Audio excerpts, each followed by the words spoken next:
ಇಲ್ಲ, ಹುದುಗಿರುವ ಅಥವಾ ಅಡಗಿರುವ ಅಥವಾ ಎಂಬೆಡೆಡ್ ಚಿತ್ರಗಳನ್ನು ಗುರುತಿಸಲು ಕೆಲವೊಂದು ಅಂಶಗಳನ್ನು ನಾವು ನೆನಪಿಟ್ಕೋಬೇಕು. ಸಮಸ್ಯಾ ಚಿತ್ರದ ಆಕಾರ ಮತ್ತು ಗಾತ್ರವನ್ನು ಸೂಕ್ಷ್ಮವಾಗಿ ಗಮನಿಸು. ಸಮಸ್ಯಾ ಚಿತ್ರದ ಆಕಾರ ಅಲ್ಲಿ ಆಕಾರ ಹೆಂಗೈತಿ, ಸಣ್ಣದೈತು ಅಥವಾ ದೊಡ್ಡದೈತು, ಈ ರೀತಿ ಐತು ಅಥವಾ ಈ ರೀತಿ ಐತು ಅನ್ನೋದನ್ನ ಮೊದಲನೇ ಏನ್ ಮಾಡ್ಬೇಕು, ನಾವು ಸರಿಯಾಗಿ ನೋಡ್ಕೋಬೇಕು. ಎರಡನೇದೇನೈತಿ ಓದ್ರಿ. ಸಮಸ್ಯಾ ಚಿತ್ರದಲ್ಲಿ ಆಕೃತಿಯ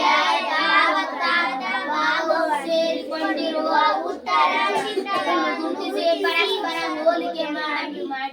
ಇಲ್ಲೇ ಏನ್ ಮಾಡ್ಯಾನಪ್ಪ ಅಂತಂದ್ರೆ ಪರಸ್ಪರ ಏನ್ ಮಾಡ್ಬೇಕು, ಹೋಲಿಕೆ ಮಾಡ್ಬೇಕು. ಪರಸ್ಪರ ಏನ್ ಮಾಡ್ಬೇಕು, ಹೋಲಿಕೆ ಮಾಡ್ಬೇಕು.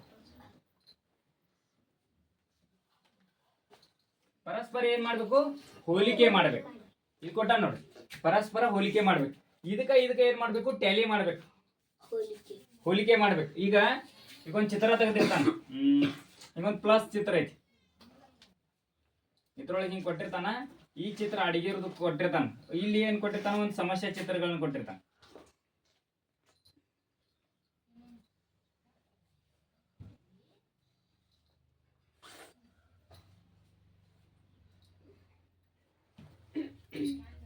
ಈ ರೀತಿ ಚಿತ್ರ ಕೊಟ್ಟಿರ್ತಾನೆ. ನಮಗೆ ಇಲ್ಲಿ ಏನ್ ಮಾಡೋದು, ಪ್ಲಸ್ ಅನ್ನ ಮಾತ್ರ ಹೋಲಿಕೆ ಮಾಡೋದು. ಇದಕ್ಕ ಹೋಲಿಕೆ ಮಾಡೋದು, ಹೋಲಿಸುದಿವು ಎಲ್ಲಕ್ಕಿಂತ ಮೋಸ್ಟ್ ಈಸಿ. ಕಣ್ಣಾಗ CC ಕ್ಯಾಮ್ರಾ ಅಂತಾರಲ್ಲ, ಕಣ್ಣಿಟ್ಟ ನೋಡ್ಬೇಕು ಯಾರನ್ನ. ಕರೆದೊಯ್ದ ಬೆಳಕು ತೋರಲು ಗದರೋದು ನಮ್ಮ ಬೆಳೆಸಲು.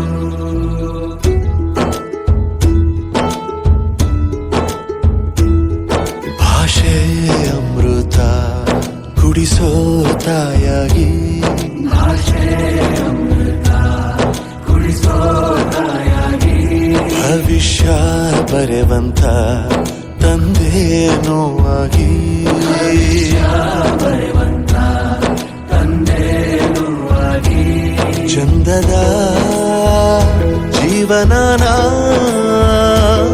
ನೀಡಿರೋ ಗುರುಗಳು ನಮ್ಮ ಗುರುಗಳು.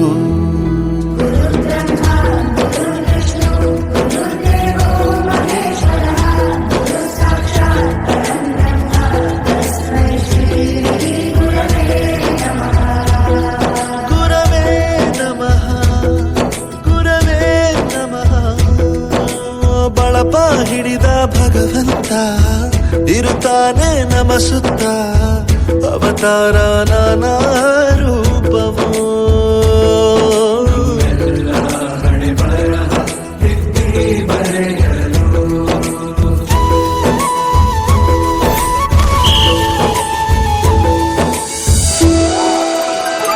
ಬಾಳಲ್ಲಿ ಲೆಕ್ಕ ಎಷ್ಟು ಮುಖ್ಯ ಎಂಬುದ ಬೆರಳಲ್ಲೇ ತೋರಿ ಕಲಿಸಿದ ಗುರುಗಳೇ. ಈ ದೇಹ ಹೇಗೆ ದಂಡಿಸೋದು ಎನ್ನುವ ಸಂದೇಹ ಇದು ಮೆಚ್ಚಿನ ಕಲಿಗಳೇ. ಕನ್ನಡ ಕಂಡರೆ ಕಣ್ಣಿಗೆ ಒತ್ತಿಕೋ, ಅಕ್ಷರ ಅಂದರೆ ಅನ್ನಕ್ಕಿಂತ ದೊಡ್ಡದೆಂದ